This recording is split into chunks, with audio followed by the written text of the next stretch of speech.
अहम खबर आपको दें, army chief general Asim Munir का कोयटा गैरेजन का दौरा। आर्मी चीफ को योग के इलाके में होने वाले हालिया दहशतगर्द हमले में आपको बताते चलें कि उससे मुतालिक ब्रीफिंग दी गई है और आर्मी चीफ ने जख्मी होने वाले जवानों की अकीदत पेश किया है, उनकी यादत भी की है। आर्मी चीफ ने शहदा को खिराज अकीदत पेश किया है।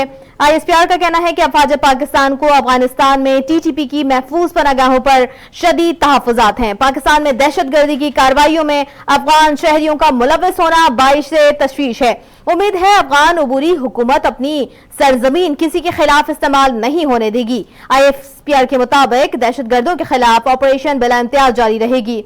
मुसल्लह अफवाज दहशतगर्दी की लानत को जड़ से उखाड़ फेंकने के लिए पुरअज़्म है। आर्मी चीफ ने कहा, दहशतगर्दी की कार्रवाइयों में अफगान शहरियों की शमूलियत तशवीशनाक है।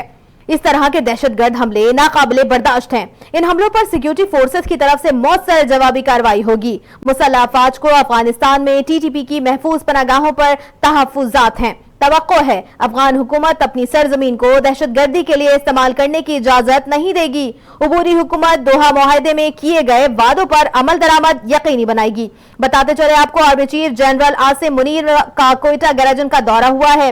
आर्मी चीफ को योग में होने वाले हालिया दहशतगर्द हमले से मुतालिक ब्रीफिंग भी दी गई है। आर्मी चीफ ने जख्मी जवानों की यादत की है। आर्मी चीफ ने 14 को खिराज अकीदत पेश किया है।